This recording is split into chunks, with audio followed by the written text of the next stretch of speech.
नमस्कार, दिन भर की बड़ी खबरों में आपका स्वागत है। मैं हूं शिवानी। आज की खबरों में बात होगी, केजरीवाल ने घेरा पीएम आवास, साथ में 2 लाख प्लस लोग, मोदी गडकरी के खिलाफ हल्ला बोल की। क्या जेंजी और अल्फा से डर गई पूरी मशीनरी? मोहन भागवत ने बुलाई कन्वर्सेशन की, वहीं बांकीपुर हार को नीतीश ने लपका, निकाल दी सारी भड़ास। क्या बोली बीजेपी को? और आधी रात को रेल बनाना पीएम मोदी को पड़ा भारी, कांग्रेस ने बोला धावा की। साथ ही स्टालिन के भाई की विजय पर भयानक अभद्र टिप्पणी, भर के थालापति कराया गिरफ्तार की। इसी के साथ आज दिन भर की सभी बड़ी और प्रमुख खबरों को जानेंगे विस्तार से। उससे पहले एक नजर सुर्खियों पर। ईओ कांड को लेकर तेजस्वी बोले, क्या सीएम विधायक का एनकाउंटर कराएंगे? काम के दबाव में तो मुख्यमंत्री को भी मारा जा सकता है। आईजी डिप्टी सीएम के रिश्तेदार हैं। दीपक को तुरंत गिरफ्तार करें, दिल्ली पुलिस से सोशल मीडिया इन्फ्लुएंसर फैजान ने की मांग, लगाए गंभीर आरोप। डाबर के 100% शुद्ध दावे वाले प्रोडक्ट पर रोक, एफएसएसएआई ने शहद, घी समेत कई सामान बेचना किया बैन, 15 दिन में रिपोर्ट मांगी।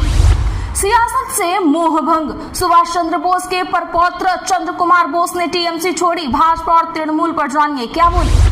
पटना में छात्रों का प्रदर्शन, वाटर कैनन पर डांस, बैरिकेडिंग तोड़ी, सड़कों पर लेटे, उठाकर ले गई पुलिस, सीएम हाउस घेरने निकले थे। पीएम मोदी से माफी मांगे मार्क जुकरबर्ग, नहीं तो निशिकांत दुबे ने मेटा सीईओ को दी चेतावनी। जनता तंग आ चुकी है, बिहार एमपी के उपचुनाव में भाजपा की हार पर प्रियंका गांधी वाड्रा का तंज, जानिए क्या कहा। दतिया उपचुनाव में हार पर इंदौर में बोले कैलाश विजयवर्गीय, हार तो हार है, हल्के में नहीं ले सकते, भविष्य में ऐसी स्थिति से बचने का कर रहे चिंतन। इस्तीफा स्वीकार करने में मिनट भी नहीं लगाऊंगा, कैबिनेट विस्तार के बाद कांग्रेस ने बगावत पर डीके की 2 टूक। केंद्र ने समन जारी कर मेटा अधिकारियों को दिल्ली बुलाया, अगले 2 दिन में पेश होने के लिए दिया आदेश। बिहार में हार पर आशुतोष बोले, बीजेपी के लोग षड्यंत्र का शिकार हुए हैं, सपूत कौन नहीं निकला के जवाब में बोले, सुबह के भूले शाम को इस बात को जरूर समझेंगे। ओडिशा के स्कूलों में वंदे मातरम के बाद गाया जाएगा जन गण मन, राज्य सरकार ने जारी किया आदेश। कर्नाटका में पेपर लीक को लेकर भाजपा ने उठाए सवाल, कहा कांग्रेस के दोहरे चरित्र पर हैरानी होती है हमें। ईरान में विदेश मंत्री आरागची को हटाने की तैयारी तेज, दावा ईरानी राष्ट्रपति की ताकत कम हुई, अब सुप्रीम लीडर के कंट्रोल वाली इस्लामिक फोर्स ज्यादा पावरफुल। सेंसेक्स 210 अंक गिरकर 78,428 पर हुआ बंद, निफ्टी भी 159 अंक गिरा और रियल्टी शेयरों में सबसे ज्यादा बिकवाली हुई। संसदीय कमेटी बोली, मार्क जुकरबर्ग पीएम मोदी से माफी मांगे, इंस्टा वीडियो हटाने पर एक्शन, सहूलियत वापस लेने की भी दी चेतावनी। गूंगी गुड़िया टिप्पणी पर महाराष्ट्र में सियासत तेज, सुनेत्रा पवार को लेकर कांग्रेस और एनसीपी हुई आमने सामने।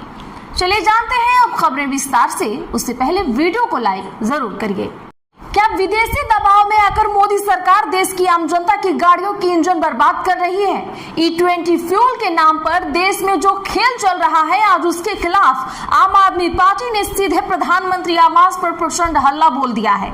अरविंद केजरीवाल की अगुवाई में जब 2 लाख से ज्यादा लोगों की शिकायतें लेकर आप नेता निकले, तो दिल्ली की सड़कों पर ऐसा संग्राम छिड़ा कि सरकार को पुलिस और आरएफ की भारी फौज बुलानी पड़ गई। क्या है ये कुछ पूरा मामला, जानने के लिए देखते हैं इस रिपोर्ट को। आज दिल्ली की फिरोज शाह रोड पूरी तरह छावनी में तब्दील हो गई। पूर्व मुख्यमंत्री अरविंद केजरीवाल, मनीष सिसोदिया, संजय सिंह और सौरभ भारद्वाज के साथ सैकड़ों कार्यकर्ता प्रधानमंत्री आवास की तरफ कूच कर रहे थे, लेकिन भारी पुलिस बल, आरएएफ, ढाल और लाठियों के साथ उन्हें बीच रास्ते में ही रोक दिया गया। तानाशाही का आलम ये रहा कि जब आगे नहीं बढ़ने दिया गया तो केजरीवाल समेत आम आदमी पार्टी के तमाम बड़े नेता वहीं बीच सड़क पर धरने पर बैठ गए। निशाने पर सीधे तौर पर प्रधानमंत्री नरेंद्र मोदी और केंद्रीय मंत्री नितिन गडकरी की नीतियां थी, जो E20 फ्यूल को जबरन जनता पर थोप रहे हैं। धरने के बीच से केजरीवाल ने सीधे केंद्र सरकार पर एक बेहद गंभीर और बड़ा आरोप लगाया।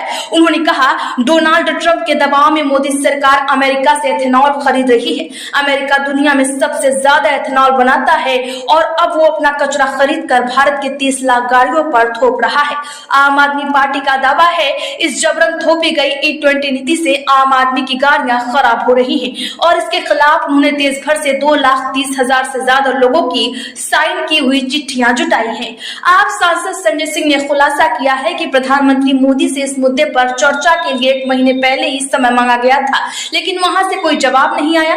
दिल्ली के मंत्री सौरभ भारद्वाज ने सवाल दागते हुए कहा कि हम सिर्फ 2 लाख लोगों की चिट्ठियां देने जा रहे थे। अगर इतनी दिक्कत थी तो पीएमओ का कोई अधिकारी आकर ज्ञापन ले लेता। इतनी बड़ी संख्या में लाठियां और पुलिस फोर्स देखकर हैरानी होती है कि सरकार जनता की आवाज से कितनी डरी हुई है।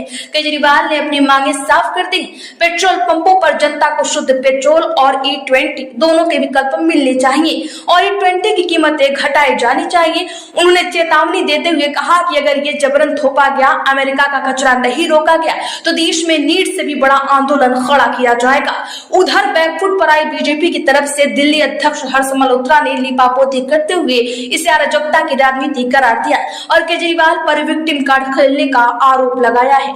फिलहाल भारी पुलिस बल ने केजरीवाल को पीएम आवास तक नहीं जाने दिया और देश के 2 लाख नागरिकों की वो दर्द भरी चिट्ठियां मजबूरन पुलिस के हाथों ही पीएम मोदी तक भिजवानी पड़ी। लेकिन एक बात साफ है, E20 फ्यूल के मुद्दे पर मोदी और गडकरी का यह फैसला अब कटघरे में है और जनता के बीच यह गुस्सा अब एक बहुत बड़े आंदोलन की शक्ल ले रहा है। क्या देश की सत्ता को अपनी मुट्ठी में रखने का दावा करने वाली पूरी की पूरी मशीनरी अब 15 से 16 साल के बच्चों से खौफ खा रही है? क्या जेन ज़ी और जेन अल्फा की बेबाकी ने आरएसएस और बीजेपी के पसीने छुड़ा दिए हैं? हालत ये हो गई है कि कल तक जिन युवाओं को गालियां दी जा रही थी, उन्हें देशद्रोही कहा जा रहा था, आज उनका ही गुस्सा शांत करने के लिए आरएसएस प्रमुख मोहन भागवत खुद संवाद का झंडा लेकर मैदान में उतरने को मजबूर हो गए हैं। और इस पर विपक्ष क्यों आग बबूला हो गया है, आइए जानते हैं इस रिपोर्ट में। आने वाले 6 अगस्त को मुंबई के बांद्रा कुर्ला कॉम्प्लेक्स में एक बहुत बड़ा इवेंट होने जा रहा है। आरएसएस के सरसंघचालक मोहन भागवत देश के 100 शहरों से लाए गए 15 से 19 साल के करीब 2000 किशोर छात्रों को लोकतंत्र और राष्ट्र निर्माण का पाठ पढ़ाएंगे। लेकिन सवाल ये, अचानक नागपुर को जेन ज़ी की याद क्यों आ गई? दरअसल ये सब डैमेज कंट्रोल है। हाल ही में युवाओं के कॉकरोच जनता पार्टी आंदोलन ने सत्ता की जड़ें जिस तरीके से हिलाई है, उससे संघ परिवार को समझ आ गया है कि इस नई पीढ़ी के बीच उनकी बची खुची जमीन भी खिसक रही है। लेकिन विपक्ष ने सरकार और आरएसएस के इस पाखंड की धज्जियां उड़ा दी है। भाकपा माले लिबरेशन के महासचिव दीपांकर भट्टाचार्य ने तीखा प्रहार करते हुए सीधा सवाल दागा है कि युवाओं से संवाद का नाटक करने से पहले संघ परिवार अपनी आईटी सेल और ट्रोल्स को इन किशोर बच्चों को दुष्कर्म और जान से मारने की धमकियां देना बंद करने को कहे। दीपांकर भट्टाचार्य ने सत्तारूढ़ दल का वो घिनौना चेहरा आईने में दिखाया है जो दिखाता है कि असल में यह सरकार जेन ज़ी से कितना नफरत करती है। उन्होंने याद दिलाया है कि कैसे बीजेपी सांसद कंगना रनौत ने इसे जेन ज़ी को जनरेशन गटर कहा था। पूर्व शिक्षा मंत्री धर्मेंद्र प्रधान ने अपने हक के लिए लड़ रहे इन छात्रों को सीधे आतंकवादी बता दिया था। बीजेपी नेता रमेश बिधूड़ ने जंतर मंतर पर प्रदर्शन कर रहे युवाओं को पंचर बनाने वाले कहकर उनका मजाक उड़ाया था। और तो आरएसएस के सह कार्यवाहक अतुल लेमे ने इन युवा आंदोलनों को संविधान विरोधी और राष्ट्र विरोधी करार दे दिया था। विपक्ष ने सीधे प्रधानमंत्री नरेंद्र मोदी पर भी निशाना साधा, जिन्होंने इस युवा पीढ़ी के विचारों को कल्चर शॉक का नाम दिया और भटकी हुई बेटियों जैसे प्रतिशतात्मक तंज कसे। आज देश में हालात ये है कि सुनियोजित ट्रोलिंग और ऑफलाइन धमकियों के जरिए 15-15 साल के बच्चों को डरा धमका कर माफीनामे के वीडियो बनाने पर मजबूर किया जा रहा है। इस रिपोर्ट का लबोलुबाब यही है कि जिस सिस्टम ने युवाओं की आवाज दबाने के लिए आईटी सेल, पुलिस और गालियों का जमकर इस्तेमाल किया, वो आज जेन ज़ी और जेन अल्फा की निडरता के आगे घुटने पर है। बिहार के राजनीति में एक ऐसा भूचाल आया है जिसने सीधे दिल्ली तक बीजेपी के शीर्ष नेतृत्व की नींद उड़ा के रख दी है। 30 साल पुराना बीजेपी का अजय किला बांकीपुर ढह गया है और इस करारी हार पर सबसे ज्यादा मजे कोई और नहीं बल्कि एनडीए की ही सहयोगी जेडीयू ले रही है। बिहार के मुख्यमंत्री पद से हटाए जाने की टीस झेल रहे नीतीश कुमार ने बीजेपी की इस हार को लपक लिया है और उनकी पार्टी ने खुलेआम बीजेपी के खिलाफ अपनी सारी भड़ास निकाल दी है। और उसके बाद गिरिराज सिंह ने बौखला कर जो कहा है वो सुनने लायक है।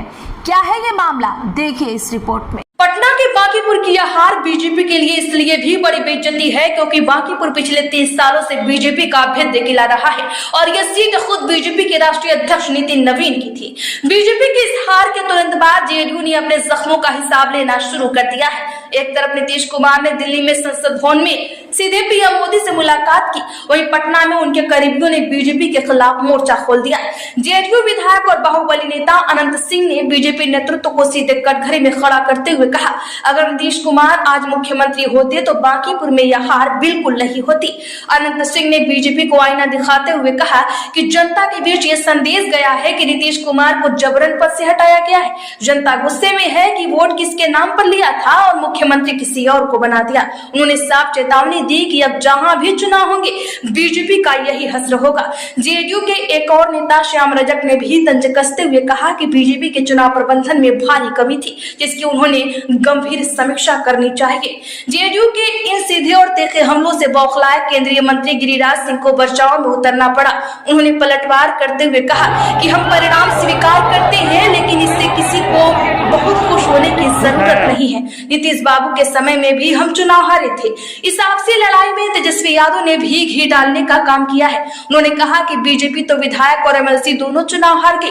सम्राट चौधरी पूरी तरह फेल साबित हुए हैं और 150 दिन में एक भी काम नहीं गिना सकते। देश का युवा डिग्री हाथ में लेकर सड़कों पर रोजगार के लिए धक्के खा रहा है और देश के प्रधानमंत्री आधी रात को रील्स शूट करवाने और कथित तौर पर सोशल मीडिया सुर्खियां बटोरने में व्यस्त हैं। लेकिन पीआर का ये नया शौक अब पीएम मोदी पर बहुत भारी पड़ गया है। कांग्रेस ने प्रधानमंत्री की इस कैमरा पॉलिटिक्स की धज्जियां उड़ा दी हैं और सीधे कह दिया है कि युवाओं को रील्स नहीं नौकरियां चाहिए और जो आर्थिक आंकड़े पेश किए उसने तो होश ही उड़ा दिए हैं। तो क्या है ये पूरा मामला, जानते हैं इस रिपोर्ट में। आधी रात के वक्त जब देश का युवा अपने भविष्य की चिंताओं में जाग रहा होता है, तब प्रधानमंत्री के रील वाले अवतार ने विपक्ष को बैठे बिठाए एक बड़ा हथियार दे दिया है। कांग्रेस महासचिव जयराम रमेश ने आज मोदी सरकार को उस आईने के सामने खड़ा कर दिया है जिससे सत्ताधारी दल लगातार मुंह चुराता आ रहा है। जयराम रमेश ने एक मीडिया रिपोर्ट का हवाला देते हुए जो आंकड़े देश के सामने रखे हैं वो बेहद डराने वाले हैं। रिपोर्ट के मुताबिक सेंसेक्स 30 इंडेक्स की देश की टॉप 11 सबसे बड़ी कंपनियों में से 9 कंपनियों में नई भर्तियों में सीधा 27% की भारी गिरावट आई है। यह आंकड़ा वित्त वर्ष 2025-26 के लिए है, जो साफ बताता है कि देश का पूरा रोजगार बाजार गहरे संकट में डूब चुका है। कांग्रेस ने सीधा हमला बोलते हुए कहा, युवाओं की नाराजगी दूर करने के लिए सोशल मीडिया पर रील्स बनाना काफी नहीं है। सरकार रोजगार का संकट सुलझाने के बजाय सिर्फ हेडलाइन मैनेजमेंट और ध्यान भटकाने की राजनीति कर रही है। जयराम रमेश ने कहा कि यह अहंकारी सरकार इतनी बेपरवाह है कि वो देश में बेरोजगारी की समस्या होने से ही साफ इनकार कर रही है। निशाना सिर्फ बड़ी कंपनियों तक सीमित नहीं रहा।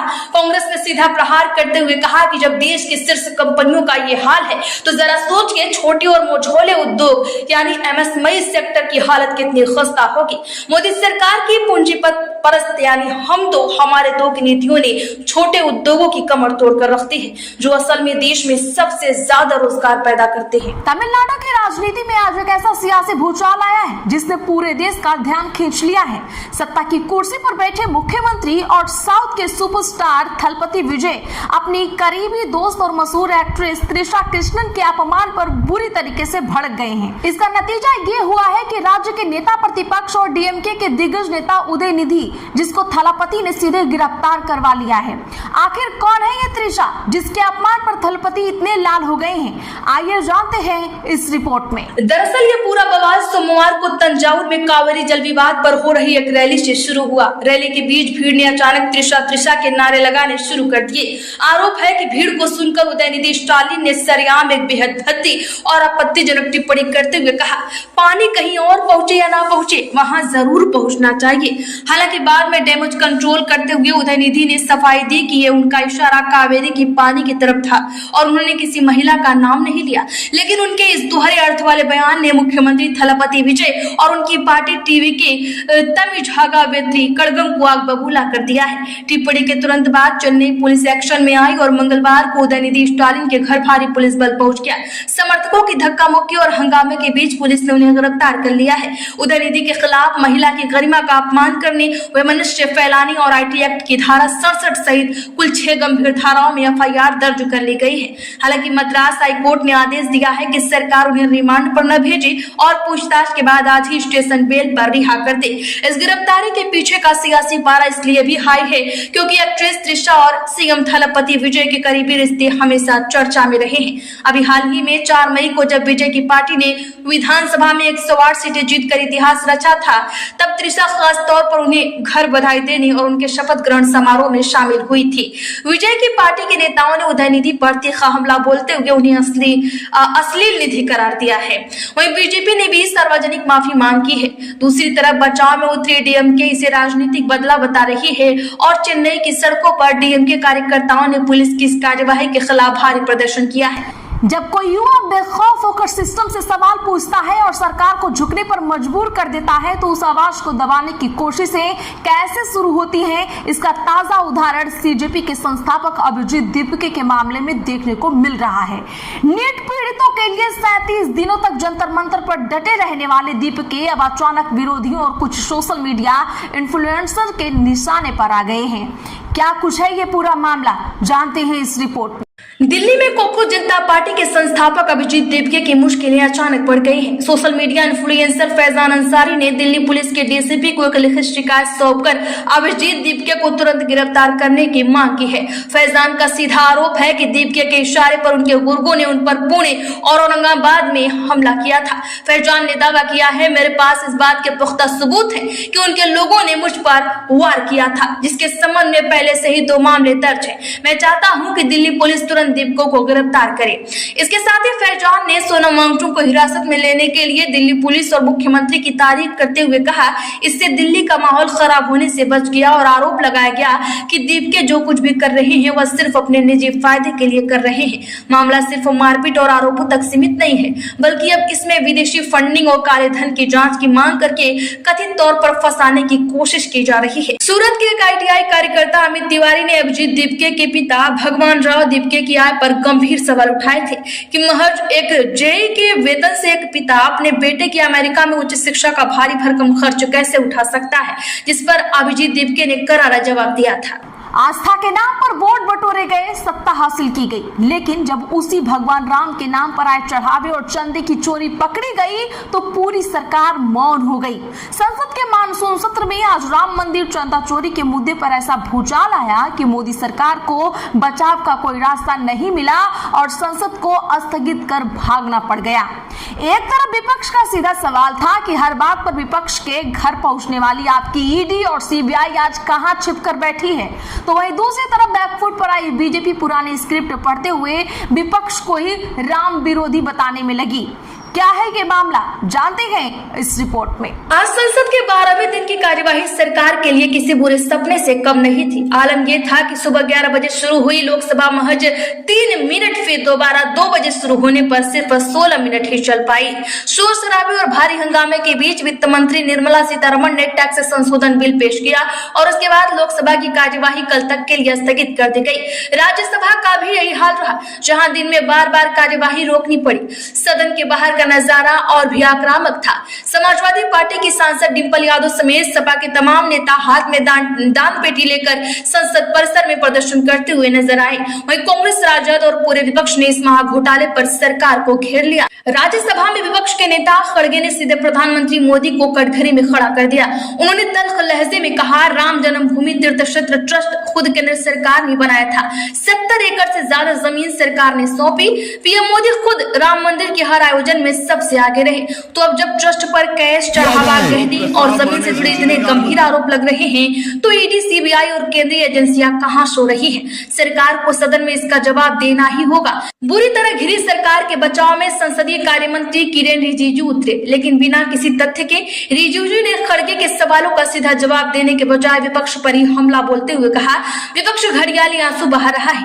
कांग्रेस और सपा ने मंदिर बनने पर काली पट्टी बांधी थी। ये देश को गुमराह कर रहे हैं। पहले भगवान राम का अपमान करने के लिए माफी मांगे, फिर जवाब मांगे। संसद परिसर में प्रदर्शन के दौरान प्रियंका गांधी ने हाल ही में बिहार और मध्य प्रदेश चुनाव में बीजेपी की करारी हार का जिक्र करते हुए सीधा प्रहार कर दिया। उन्होंने कहा, अब साफ हो गया है कि जनता बीजेपी से ऊब चुकी है। आज के लिए बस इतना ही। ऐसे ही खबरों के लिए चैनल सब्सक्राइब कर ले और बगल में घंटे के निशान को जरूर दबा लें। वीडियो को लाइक और शेयर करना ना भूलें।